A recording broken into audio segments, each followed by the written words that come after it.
Hello दोस्तों, the knowledge hub पे आपका स्वागत है।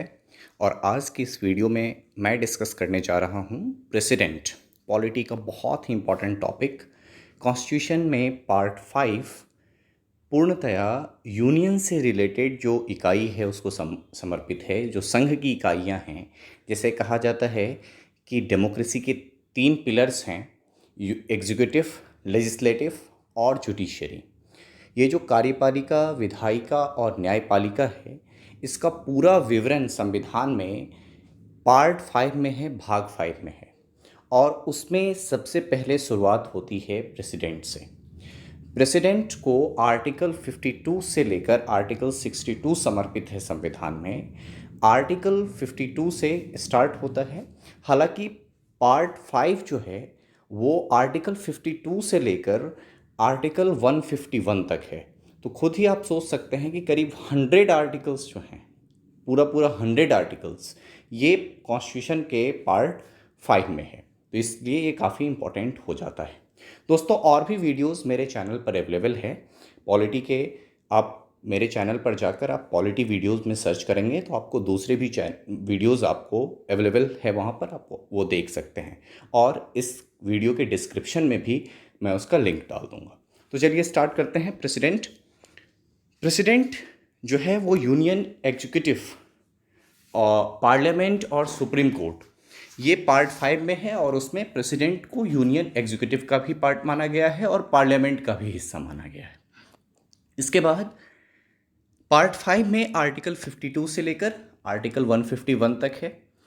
इसके बाद ये जो यूनियन एग्जीक्यूटिव है, यूनियन एग्जीक्यूटिव का मतलब क्या है कि राष्ट्रपति, उपराष्ट्रपति, प्रधानमंत्री, जो मंत्रिपरिषद है उनका, जिसके मुखिया प्रधानमंत्री हैं, और इसके साथ साथ भारत के महान न्यायवादी, मतलब कि union executive consists president, vice president, council of minister headed by prime minister and the attorney general of India. तो आपसे कभी भी यूनियन एग्जीक्यूटिव के बारे में कुछ भी पूछता है तो आपको इन सब लोगों का नाम बताना है। इसके बियॉन्ड कुछ भी यूनियन एग्जीक्यूटिव में नहीं आएगा। इसके बाद आर्टिकल 52 से लेकर आर्टिकल 62 तक ये प्रेसिडेंट का प्योर, मतलब इसके अलावा भी बहुत सारे अधिकार ऐसे हैं जिसमें प्रेसिडेंट को शक्तियां दी गई हैं अन्य आर्टिकल्स में, लेकिन 52 से 62 जो है प्रेसिडेंट के बारे में पूरा डिस्कशन करा हुआ है। तो अब देखिए, आर्टिकल 52 ये कहता है there shall be a president of India. मतलब क्या है कि भारत के लिए एक राष्ट्रपति होगा। तो आपसे क्वेश्चन क्या पूछेगा कि कौन सा आर्टिकल भारत में राष्ट्रपति पद की व्यवस्था करता है या राष्ट्रपति का पद स्थापित करता है। Which articles establishes the post of president in India. तो इसका आंसर क्या हो जाएगा? आर्टिकल 52। तो रट लेना है बिल्कुल कि आर्टिकल 52 जो है वो राष्ट्रपति के पद को स्थापित करता है। इसके बाद आर्टिकल 53 क्या कहता है? तो आर्टिकल 53 ये कहता है all the executive action shell be taken in the name of the president. मतलब क्या है कि जो भी कार्य संघ द्वारा किए जाएंगे वो राष्ट्रपति के नाम से ही किए जाएंगे। एक बहुत ही अच्छा एग्जाम्पल मैं देता हूँ। जब कभी भी हर वर्ष बजट प्रस्ताव रखा जाता है तो सबसे पहले बजट का जो पहला मतलब अभिभाषण जिसको कहते हैं बजट सत्र का, वो राष्ट्रपति के संबोधन से शुरू होता है, एड्रेस ऑफ प्रेसिडेंट से स्टार्ट होता है। तो उसमें हर वक्त प्रेसिडेंट जो है वो एक शब्द यूज़ करते हैं, माय गवर्नमेंट। मतलब क्या है कि जो भी काम गवर्नमेंट कर रही है वो राष्ट्रपति के ही नाम से कर रही है, और राष्ट्रपति ही, president is the rubber stamp. मतलब कोई भी काम होगा उस पर मुहर जो है राष्ट्रपति के नाम का होगा। इसके बाद आर्टिकल 54 ये कहता है इलेक्शन ऑफ प्रेसिडेंट, मतलब राष्ट्रपति का चुनाव। अब राष्ट्रपति का चुनाव होना है तो 2 चीज़ें हैं उसके लिए ज़रूरी, कि चुनाव में लोग कौन कौन से भाग लेंगे, और दूसरा कि चुनाव का तरीका क्या होगा, किस प्रक्रिया के तहत चुनाव करवाया जाएगा। तो पहला यह है कि इलेक्टोरल कॉलेज ऑफ प्रेसिडेंट, मतलब कि राष्ट्रपति का जो निर्वाचक मंडल है वो कैसे बनेगा, कौन कौन लोग होंगे उसमें। तो राष्ट्रपति के निर्वाचक मंडल में, इलेक्टोरल कॉलेज ऑफ प्रेसिडेंट में, जितने भी एमपीज इलेक्टेड होते हैं, इलेक्टेड का मतलब ये है कि लोकसभा में जैसे 543 इलेक्टेड मेंबर्स हैं और 2 जो है वो एंग्लो इंडियन कम्युनिटी से होते हैं, उनको राष्ट्रपति नियुक्त करते हैं। तो जो नियुक्त वाले हैं, जो नॉमिनेटेड हैं, वो भाग नहीं लेंगे। 543 जो इलेक्टेड हैं अलग अलग कॉन्स्टिट्यूंसीज से, वो भाग लेंगे। ऐसे ही राज्यसभा में जो 238 मेंबर्स इलेक्टेड होते हैं, या अभी मतलब 233 इलेक्टेड होते हैं और 12 जो है वो नॉमिनेटेड होते हैं, तो 233 जो है वो इलेक्टेड ही भाग लेंगे। जो 12 नॉमिनेटेड होते हैं प्रेसिडेंट द्वारा, वो भाग नहीं लेंगे। तो इसका मतलब क्या हुआ? All the elected MPs of both the houses of parliament. इसके बाद जितने भी राज्य में असेंबलीज हैं, उन असेंबलीज के इलेक्टेड मेंबर्स, वहाँ भी एंग्लो इंडियन कम्युनिटी का कोई सदस्य है तो वो भाग नहीं लेगा। इसके बाद जो दिल्ली और पुडुचेरी है, उसके विधानसभा के भी सदस्य इसमें हिस्सा लेंगे। ये आर्टिकल बहुत ज़्यादा न्यूज़ में रहा है आजकल। क्यों? क्योंकि जम्मू कश्मीर रीऑर्गेनाइजेशन एक्ट जो बना, जिसके तहत जम्मू कश्मीर और लद्दाख को यूनियन टेरिटरी में कन्वर्ट कर दिया गया, तो ऐसे में आर्टिकल 54 में कोई अमेंडमेंट नहीं हुआ। और अगर आर्टिकल 54 में अमेंडमेंट नहीं हुआ तो स्टेट असेंबली आप कहते हैं, दिल्ली और पुडुचेरी आप कह देते हैं, तो जम्मू और कश्मीर नहीं आ पाता है फिर। मतलब जम्मू और कश्मीर के विधानसभा के सदस्य जो हैं, वो आर्टिकल 54 के तहत प्रेसिडेंट इलेक्शन में भाग लेंगे या नहीं, इस पर अभी मतभेद है, सस्पेंस है कि जब तक अमेंडमेंट नहीं होगा तब तक भाग नहीं ले सकते। क्लियर? तो इसलिए ये चर्चा में था। इसके बाद article 55, manner of election of president, राष्ट्रपति के चुनाव का परिणाम या किस तरह से राष्ट्रपति का चुनाव किया जाएगा। तो देखिए एक चीज़ कि जितने भी एमएलएज भाग लेंगे ऑल ओवर इंडिया, उनके वोट की एक पर्टिकुलर वैल्यू होगी। क्योंकि इंडिया में जो प्रेसिडेंट का इलेक्शन है उसको कहा जाता है प्रोपोर्शनल रिप्रेजेंटेशन होना चाहिए। मतलब जिस राज्य की जनसंख्या जितनी ज़्यादा, उस राज्य का मत प्रतिशत उतना ज़्यादा प्रेसिडेंशियल इलेक्शन में होना चाहिए। तो अब इस चीज़ के लिए कि आपको फिर अलग अलग राज्यों के विधायकों के वोट की वैल्यू अलग अलग हो जाएगी। ऐसे में अगर उत्तर प्रदेश का विधायक है तो उत्तर प्रदेश की जनसंख्या बहुत ज़्यादा है, तो उत्तर प्रदेश के टोटल पॉपुलेशन को आप वहाँ के जो जितने भी सदस्य हैं, जैसे 403 है उत्तर प्रदेश में लेजिस्लेटिव असेंबली के इलेक्टेड सदस्यों की संख्या, तो आप पहले total population divide by total number of members into 1/1000 कर देंगे, तो आपको एक विधायक के वोट की वैल्यू मिलेगी। ऐसे ही सिक्किम का बहुत कम है, तो सिक्किम के अगर सपोज 40 विधायक हैं, तो वहाँ के टोटल पॉपुलेशन को डिवाइड बाय 40 करेंगे, इंटू 1/1000 करेंगे, तो सिक्किम के एक वोट की वैल्यू, एक विधायक के वोट की वैल्यू काफ़ी कम हो जाएगी, और उत्तर प्रदेश के एक विधायक की वोट काफ़ी ज़्यादा हो जाएगी। एक की 700 प्लस हो जाएगी और एक की 40 के आसपास बनेगी। तो इसलिए ये इसको कहा जाता है प्रोपोर्शनल रिप्रेजेंटेशन। ठीक उसी तरह से एक एमपी का जो वोट वैल्यू होगा, वो जितने भी एमएलएज भाग ले रहे हैं उन एमएलएज के वोट के वैल्यू का सम कर लेंगे और divide by total number of elected MPs कर लेंगे, तो हर व्यक्ति, हर एमपी के वोट की वैल्यू मिल जाएगी आपको। इसके बाद यहां पर एक लाइन लिखा हुआ है कि the election of the president shall be held in accordance with the proportional representation by means of single transferable vote with the help of secret ballot. मतलब क्या है इसका कि प्रोपोर्शनल रिप्रेजेंटेशन तो समझ आ रहा है कि पॉपुलेशन के हिसाब से अलग अलग राज्य के जो एमएलएज होंगे उनके वोट की वैल्यू अलग होगी। मतलब जिस राज्य का पॉपुलेशन ज़्यादा, उस राज्य के एमएलए की वोट की वैल्यू अधिक होगी। जो सिंगल ट्रांसफरेबल वोट है, उसका मतलब यह है कि ऐसा नहीं होगा कि किसी एक व्यक्ति को हम वोट डालेंगे। मतलब एक विधायक के पास प्रेफरेंस होता है पूरा का पूरा, कि जैसे रामनाथ कोविंद भी हैं उम्मीदवार, मीरा कुमार भी हैं उम्मीदवार, गोपाल कृष्ण गांधी भी हैं उम्मीदवार, सपोज ये 3 उम्मीदवार हैं, तो कोई विधायक जब वोट डालने जाएगा तो अपना पहला प्रेफरेंस बताएगा, फिर दूसरा प्रेफरेंस भी बताएगा और तीसरा प्रेफरेंस भी बताएगा। तो तीनों प्रेफरेंस उसके उस पर मेंशन्ड होंगे। जो सीक्रेट बैलेट होता है उस पर तीनों प्रेफरेंस मेंशन्ड होंगे। तो इसलिए इसको कहा जाता है सिंगल ट्रांसफरेबल वोट सिस्टम। ठीक है, तो यहां पर ऐसा नहीं होता जैसे उम्मीदवार के लिए हम जाते हैं और किसी एक के ऊपर बटन दबा दिया या सीक्रेट बैलेट लगा दिया, ऐसा नहीं होता है। जितने भी उम्मीदवार होते हैं आप उनके लिए कोई प्रेफरेंस डालते हो कि आपके ये फर्स्ट प्रेफरेंस है, ये सेकंड प्रेफरेंस है, ये थर्ड प्रेफरेंस है। ठीक है, इसके बाद जो भी व्यक्ति, जितने भी लोग कैंडिडेट प्रेसिडेंट के लिए हैं, उनमें से टोटल जो वोट वैल्यू है, मतलब एमपीज का और एमएलएज का मिलाकर, उस सारे वोट वैल्यू का डिवाइड बाय 2+1 जिसको आ जाएगा, मतलब आधे से एक अधिक जिसको सबसे पहले आ जाएगा, वो विनर घोषित कर दिया जाता है। और सपोज किसी को नहीं आ पाया, तो ऐसे में क्या होगा कि जिस व्यक्ति को फर्स्ट प्रेफरेंस में सबसे कम वोट मिला है, उसका हम कैंडिडेटर रद्द कर देंगे और उसके जो सेकंड प्रेफरेंस को हम बाकी सब में ऐड कर देंगे। ये प्रक्रिया तब तक चलती रहेगी जब तक कि किसी एक व्यक्ति को आधे से अधिक वोट ना मिल जाए। तो राष्ट्रपति का चुनाव लिटिल बिट डिफरेंट होता है।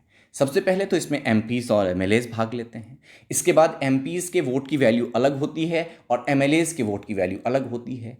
एमएलएज में भी राज्यवार वोट की वैल्यू अलग होती है। उसके बाद यहाँ पर किसी एक को वोट नहीं डालना होता है, जबकि प्रेफरेंस बताना होता है, first preference, second preference, third preference. इसके बाद जिसके फर्स्ट प्रेफरेंस सबसे कम आ जाएंगे, अगर सपोज ऐसा कभी नौबत आया कि किसी को भी आधे से ज़्यादा वोट नहीं मिल पा रहा है, तो फिर जिसका सबसे कम प्रेफरेंस होगा फर्स्ट प्रेफरेंस, तो उसको हटा देंगे। तो ये कुछ इस तरह के चुनाव की प्रक्रिया है राष्ट्रपति की।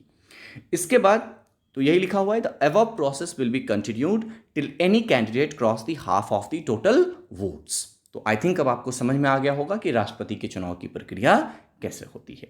इसके बाद है article 56, term of office of president, राष्ट्रपति के पद की अवधि। देखिए, राष्ट्रपति के पद की अवधि जो है वो जिस डेट को वो इंटर करेंगे अपने ऑफिस में, वो उस डेट से लेकर 5 साल तक होने वाला है। इसके अलावा वो पद पर तब तक बने रह सकते हैं जब तक जो नवनिर्वाचित राष्ट्रपति हैं वो ऑफिस में एंटर ना कर जाए। ये दोनों ही बातें हैं कि he can remain on his post till his successor enters the office. समझ में आ गई बात? तो राष्ट्रपति के का पद का कार्यकाल वैसे तो जिस डेट से उनकी ज्वाइनिंग है उस डेट से 5 ईयर्स है, लेकिन वो एक्सटेंड हो सकता है अगर सक्सेसर को आने में डिले हो रहा है तो। इसके बाद यही लिखा हुआ है कि he will continue to hold the office until his successor enters upon his office even beyond the term of 5 years. तो 5 साल से अधिक भी वो पद पर ऐसे में बने रह सकते हैं। इसके बाद क्या है कि the post of president can be vacated, मतलब राष्ट्रपति का पोस्ट किस किस तरह से वैकेट हो सकता है, किस किस तरह से राष्ट्रपति का पद खाली हो सकता है। तो राष्ट्रपति या तो स्वयं अपना इस्तीफा दे दें, किसको, तो राष्ट्रपति अपना इस्तीफा किसको सौंपते हैं, उपराष्ट्रपति को, या फिर उनको इम्पीचमेंट द्वारा हटा दिया जाए, पार्लियामेंट से इम्पीच करके राष्ट्रपति को हटा दिया जाए, तो ये भी एक तरीका है, या उनका डेथ हो जाए। ऐसा भी हो सकता है कि जैसे डॉक्टर जाकिर हुसैन भारत के राष्ट्रपति रहे, 1967 में बने और 69 में उनका डेथ हो गया, तो डेथ से भी पोस्ट वैक्यूम होता है, खाली हो जाता है। इसके बाद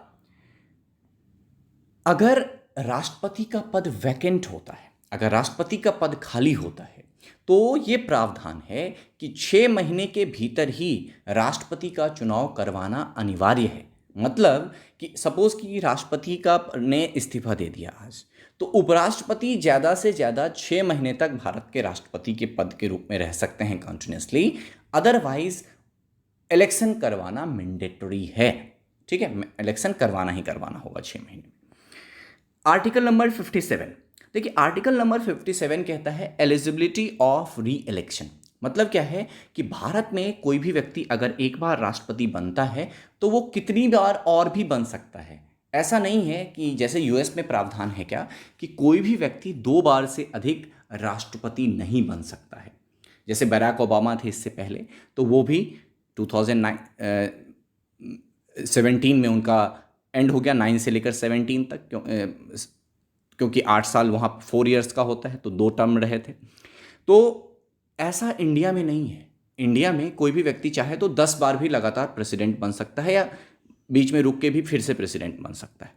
लेकिन आज तक राजेंद्र प्रसाद के अलावा कोई भी व्यक्ति भारत का 2 बार राष्ट्रपति नहीं हुआ है। कारण ये है कि कोई भी व्यक्ति जो भारत का राष्ट्रपति बनता है वो अपने आप को राजेंद्र बाबू के इक्विवेलेंट नहीं करना चाहता। अतः राजेंद्र बाबू के सम्मान में कोई भी व्यक्ति भारत का 2 बार राष्ट्रपति नहीं बना है उनके अलावा।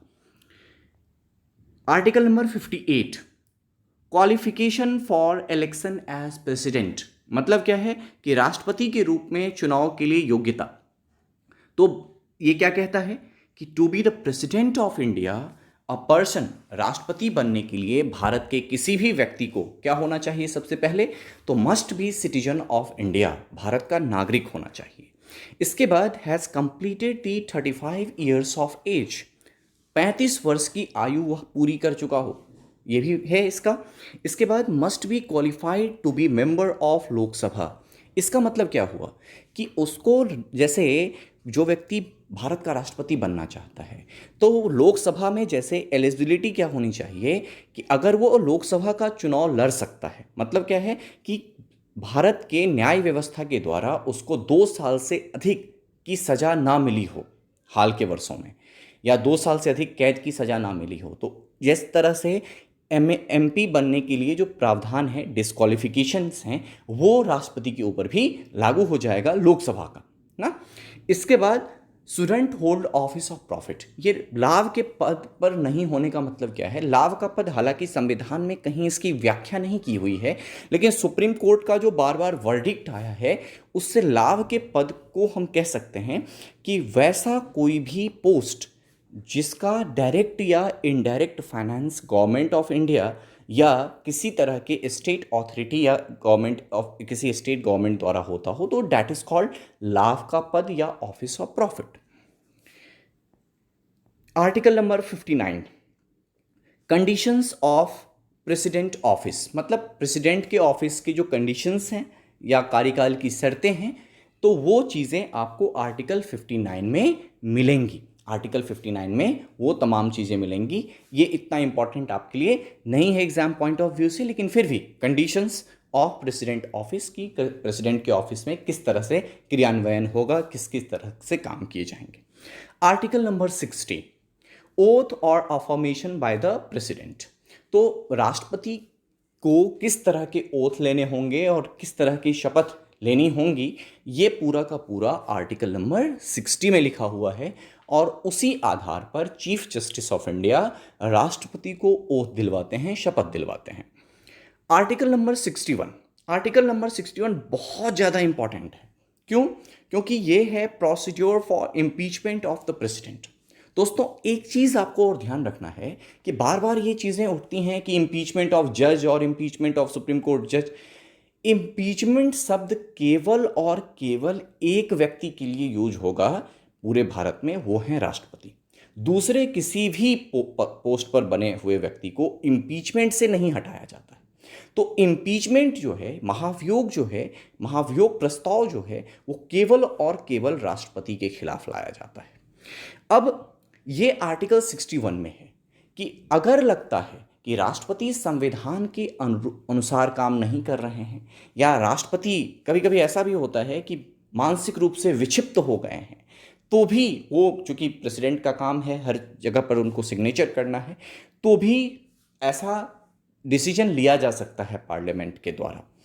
तो अगर वो संविधान सम्मत कार्य करने में सक्षम नहीं है या संविधान का उल्लंघन करते हैं, तो पार्लियामेंट उनके खिलाफ क्या ला सकती है? महाभियोग का प्रस्ताव ला सकती है। अब उसके लिए कुछ मापदंड हैं, उसके लिए कुछ थ्रेशोल्ड्स हैं। क्या? तो जिस भी सदन में ये महाभियोग का प्रस्ताव, दोनों ही सदन में लाया जा सकता है, लोकसभा और राज्यसभा दोनों में ही, तो जिस भी सदन में ये महाभियोग का प्रस्ताव या इम्पीचमेंट मोशन लाया जाएगा, उस सदन के 1/4 मेंबर की स्वीकृति होनी जरूरी है। सपोज कि लोकसभा में लाया गया, तो लोकसभा में अगर 545 मेंबर्स हैं, तो 545 का 1/4 आप कर लीजिए, तो फिर जितने मेंबर्स होते हैं उतने मेंबर का समर्थन होना जरूरी है। एक चीज और, कि जब भी राष्ट्रपति के खिलाफ महाभियोग का प्रस्ताव लाया जाएगा, तो उनको 14 दिन पूर्व की सूचना दी जाएगी कि हम आपके खिलाफ महाभियोग का प्रस्ताव ला रहे हैं, सो दैट कि राष्ट्रपति भी अपनी सफाई, अपना डिफेंस पूरा का पूरा तैयार कर सके और संविधान, जो संसद है, उनके समक्ष अपनी बात रख सकें। तो प्रेसिडेंट जो हैं, जब उनके खिलाफ महाभियोग का प्रस्ताव लाया जाता है, तो वैसे में पार्लियामेंट एक कोर्ट की तरह काम करती है और प्रेसिडेंट की सारी दलीलें, प्रेसिडेंट का सारा डिफेंस पार्लियामेंट सुनती है, तब जाकर, ताकि जो भी मेंबर्स हैं वो ये निर्णय ले सकें कि राष्ट्रपति के महाभियोग प्रस्ताव में पक्ष में वोट करना है या विपक्ष में वोट करना है। तो राष्ट्रपति के महाभियोग प्रस्ताव को अगर पारित होना है तो कुल सदस्यों के 2/3 बहुमत से दोनों ही सदनों में अलग अलग पारित होना महाभियोग प्रस्ताव का जरूरी है। भारत में केवल एक ऐसा मोशन है, केवल एक ऐसा प्रस्ताव है जहां पर कुल सदस्य के 2/3 की मांग होती है और वो है इम्पीचमेंट मोशन। तो ये भी बहुत जरूरी है, आपको ध्यान रखना। एक और चीज़ मैं आपको बताता हूं कि अभी मैंने आपको बताया कि जब राष्ट्रपति का चुनाव होता है तो नॉमिनेटेड मेंबर्स भाग नहीं लेते हैं, लेकिन जब राष्ट्रपति को हटाया जा रहा होता है तो नॉमिनेटेड मेंबर्स भी भाग लेते हैं। लेकिन एक चीज़ और है कि जब राष्ट्रपति को इलेक्ट किया जा रहा होता है तो राज्य विधान सभा के सदस्य भाग लेते हैं, लेकिन जब राष्ट्रपति को हटाया जा रहा होता है तो राज्य विधानसभा के सदस्य भाग नहीं लेते हैं। ये एक चीज़ें आप कंपैरिजन है, आप चाहे तो इसको नोट डाउन भी कर लीजिए। तो इसका मतलब ये हुआ कि जब भी दोनों सदनों से इम्पीचमेंट मोशन 2/3 बहुमत, मतलब क्या है, कुल सदस्यों के 2/3 बहुमत से पारित हो जाएगा तो राष्ट्रपति को उनका पद छोड़ना होगा। एक और चीज़ कि अब तक किसी भी राष्ट्रपति के खिलाफ कभी भी महाभियोग का प्रस्ताव नहीं लाया गया है। मतलब क्या है कि जितने भी राष्ट्रपति हुए हैं आज तक उनके खिलाफ कोई भी महाभियोग का प्रस्ताव नहीं लाया गया है। ठीक है, no impeachment motion against any president. इसके बाद आर्टिकल नंबर 62, हालांकि ये चीज़ें मैंने ऑलरेडी डिस्कस कर लिया था कि जब कभी भी राष्ट्रपति का पद वैकेंट होगा तो 6 महीने के भीतर क्या करना होगा, इलेक्शन करवाना होगा। तो यही आर्टिकल नंबर 62 में है। ठीक है, तो ये हो गई बात आर्टिकल नंबर 52 से 62 तक राष्ट्रपति। तो एक बार जल्दी से इसको रिकैप करते हैं, फिर आते हैं आर्टिकल 72 पर। तो आर्टिकल 52 क्या कहता है कि there shall be a president of India, भारत के लिए एक राष्ट्रपति होगा। There shall be a president of India. Article 53 क्या कहता है, all the executive actions of the union shall be taken in the name of the president, मतलब संघ के जितने भी कार्य हैं वो राष्ट्रपति के नाम से किए जाएंगे।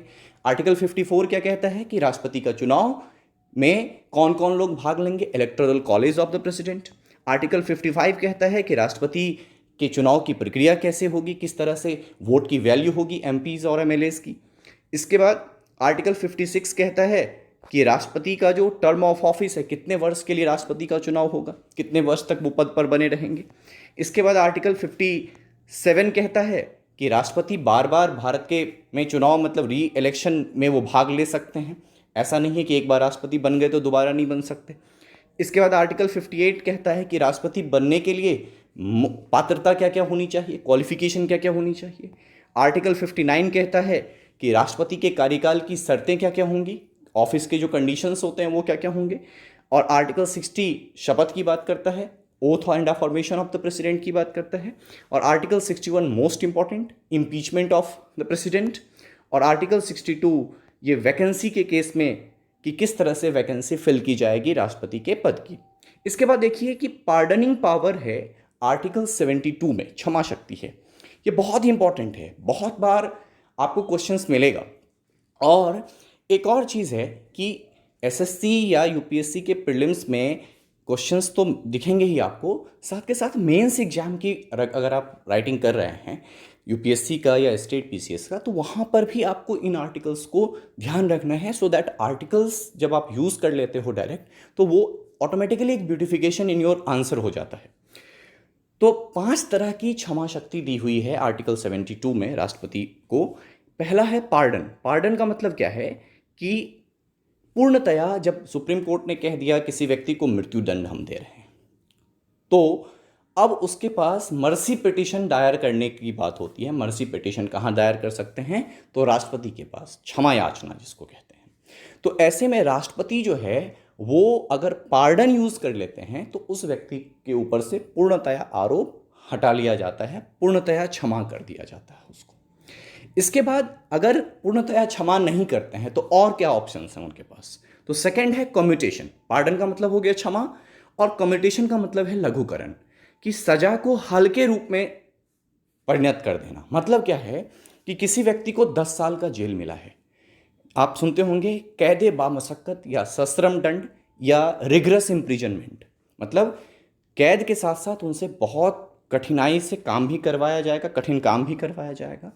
तो हो सकता है कि राष्ट्रपति कम्यूट अगर कर रहे हैं तो 10 साल की सज़ा रहने दें, लेकिन सश्रम दंड के बदले सिंपल पनिशमेंट कर दें। तो ये हो जाएगा क्या, कम्यूटेशन, मतलब अब उससे कैद मशक्कत नहीं हो के कैद हो गया। ठीक है। इसके बाद रेमिशन, रेमिशन का मतलब है परिहार। परिहार का मतलब क्या है कि सजा के चरित्र को बदले बिना, मतलब क्या है कि रिग्रेस इम्प्रिजनमेंट अगर है तो रिग्रेस ही रहेगा, लेकिन 10 साल को अगर 7 साल कर दिया उन्होंने तो फिर वो कहलाएगा परिहार। मतलब अमाउंट ऑफ सेंटेंस को कम कर देना, रिड्यूस कर देना, सजा के अमाउंट को कम कर देना, वो कहलाएगा परिहार। इसके बाद है रिस्पाइट। रिस्पाइट का मतलब होता है विराम, मतलब कुछ विशेष आधार पर सजा को कम कर देना। For example pregnancy of women, तो विमेन की प्रेगनेंसी एक स्पेशल ग्राउंड हो गई, तो स्पेशल ग्राउंड के आधार पर जब सजा को कम किया जाता है तो उसको कहा जाता है रिस्पाइट या विराम। इसके बाद है रिप्रीव। रिप्रीव का मतलब होता है प्रविलंबन।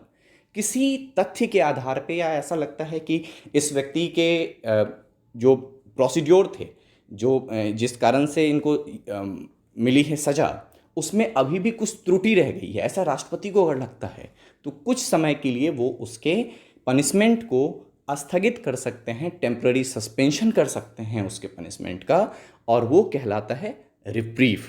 ठीक है। तो इस तरह से प्रेसिडेंट के साथ साथ प्रेसिडेंट का पार्डनिंग पावर भी मैंने आपको इस वीडियो लेक्चर में बताया।